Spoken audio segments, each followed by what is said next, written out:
Mr. ABLAZE, you are compromised. I'm not afraid to say this. Good morning, Lagos.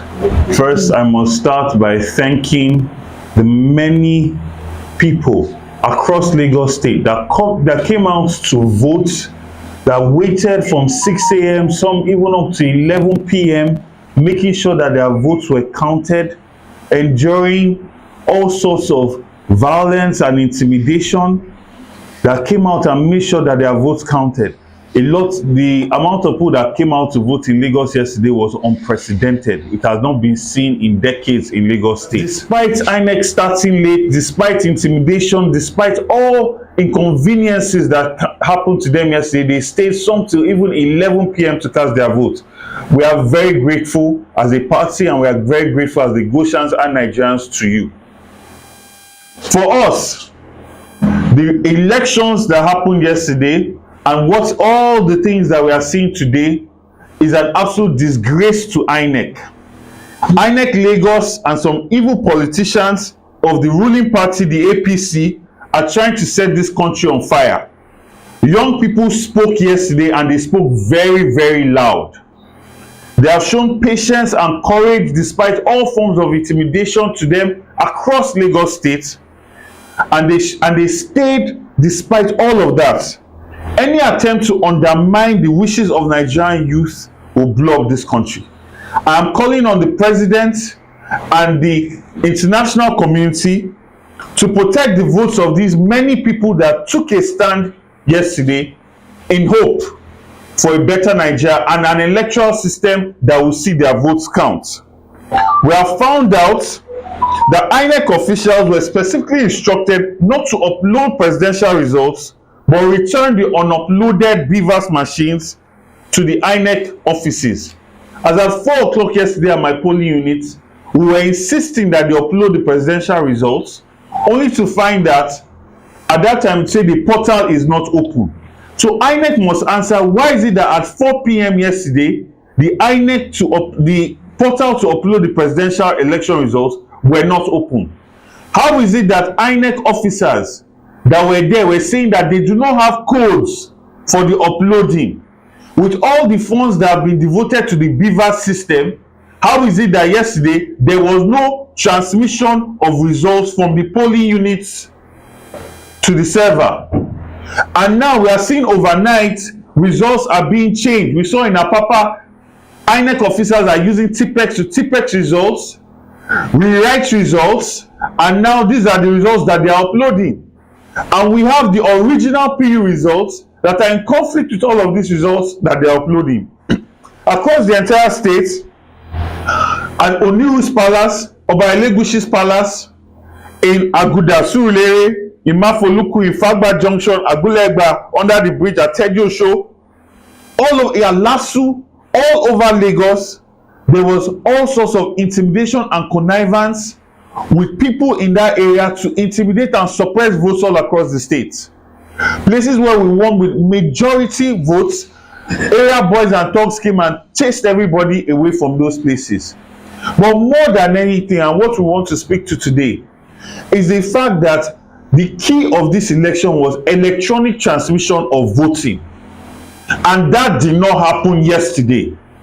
They returned back to the INEC of 2019, where we get results at the polling unit, they get to local government and start all the magic and cheating and electoral malpractice that has plagued INEC in this country for so long. Everybody came out to vote in the hope that the BVAS system will usher us in a new direction of electoral transparency, of elections that are credible.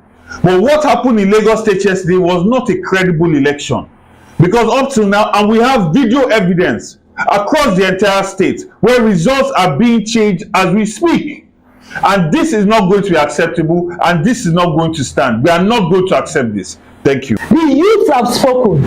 Men and women have spoken. We are tired of this intimidation. We are tired of this attack on our supporters, and we are saying enough is enough. Nigerians are not going to sit back and allow anybody to enslave them. Everybody has a right to vote and for their vote to be counted. The manipulation going on right now in Inec, we say it is unacceptable. Just like my governor said, except Inec wants to set this country ablaze, they better do the right thing and retract their steps and do the right thing. We are not going to sit down and watch people intimidate us. You saw what happened in Surulere. The woman that was attacked, after she was treated, she went back and she voted. That speaks volume that Nigerians cannot be intimidated anymore. We're not going to sit back and watch people's sweat, people's blood, people's time, because this time around money has failed the opposition. Money has failed, irrespective of what is happening in Nigeria. No money, no fuel, people still found their way to their polling units. And we're calling on His Excellency Muhammad Buhari that you cannot sit down and watch this country crumble. Enough is enough. Enough is enough. And I say enough is enough. Thank you for all the patriotic Nigerians that have come out to give the people and trust in Obi, in Labour Party, because we want a new Nigeria. I tell you something, this movement is ordained by God. Nobody can stop the hand of God. Nobody can prevail over God. No matter what you do, no matter how you try, you will not prevail. Because God will fight you. The way God is fighting you now. If you people are so confident that you did the right thing, why are you intimidating and attacking people? I think it's enough. Mr. Agbaje, you are compromised. I'm not afraid to say this. If you are not compromised, what happened here in Lagos yesterday, in some areas, the ballot papers were not enough for people to even vote. So how do you reconcile that with what you said you were going to do? You gave Nigerians a promise that nothing will go wrong. And yet, all we saw was shambles of your arrangements. Nigerians, please, let's stand up to what we believe, stand up for what we know is right, and do not allow anybody to disenfranchise you. It is not business as usual. Thank you.